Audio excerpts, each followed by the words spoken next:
இந்த 5 மிஸ்டேக் உங்கள் மிஷினில் இருந்துச்சுன்னா உங்களோட ஸ்டிச்சஸும் இந்த மாதிரி தான் இருக்கும். அது என்னென்னு இந்த வீடியோ பார்க்கலாம். வீடியோ பார்க்கறதுக்கு முன்னாடி இந்த மாதிரி இன்ஃபர்மேட்டிவான வீடியோஸ்க்கு நம்மளுக்கு சப்ஸ்கிரைப் பண்ணிக்கோங்க. இப்போ வாங்க வீடியோக்குள்ள போயிடலாம். ஃபர்ஸ்ட்டு இந்த வீல் எப்பயுமே நம்மளை ஃபேஸ் பண்ண மாதிரி தான் சுற்றணும். நமக்கு ஆப்போசிட் டைரக்ஷன் வந்து சுற்றக்கூடாது. நெக்ஸ்ட்டு நீடல் வந்து இந்த மாதிரி லூஸாக வந்து இருக்கக்கூடாது, இந்த மாதிரி ஃபிக்ஸ்டாக இருக்கணும். தேர்டு வந்து பாபினும் இந்த ப்ரெஷரில் நம்ம வந்து நூல் ஃபிக்ஸ் பண்ணிருக்கோம்ல, இந்த நூலை நம்ம இழுக்கும் போது இருக்கிற ப்ரெஷரோ பாபின் கேஸ்குள்ளே இன்சர்ட் பண்ணதுக்கப்புறம் நம்ம நூல் இழுக்கும் போது இருக்கிற ப்ரெஷரும் ஒரே லெவலில் சிமிலராக இருக்கணும். ஃபோர்த்து வந்து நம்ம கேஸ்குள்ளே வச்சுருக்க பாபினோட நூல் வந்து லூஸாவோ இல்லை இந்த மாதிரி இருக்கக்கூடாது. இந்த மாதிரி அது வந்து லாக்குள்ளே ஃபிக்ஸ் ஆகி கரெக்டான ப்ரெஷரில் வந்து இருக்கணும். இப்படி தான் இருக்கணும்.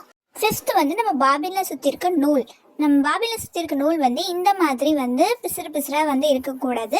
பாபினில் சுற்றி இருக்க நூல் வந்து இந்த மாதிரி கிளியராக இருக்கணும். ஓகே, நம்ம பேஜில் இந்த மாதிரி ஃப்ரீ கிளாஸ் வந்து நம்ம அப்லோட் பண்ணிட்டு இருக்கோம். நீங்கள் இந்த ஃப்ரீ கிளாஸ் வந்து செக் பண்ணலன்னா மறக்காம போய் நம்ம பேஜில் போய் செக் பண்ணி பாருங்க.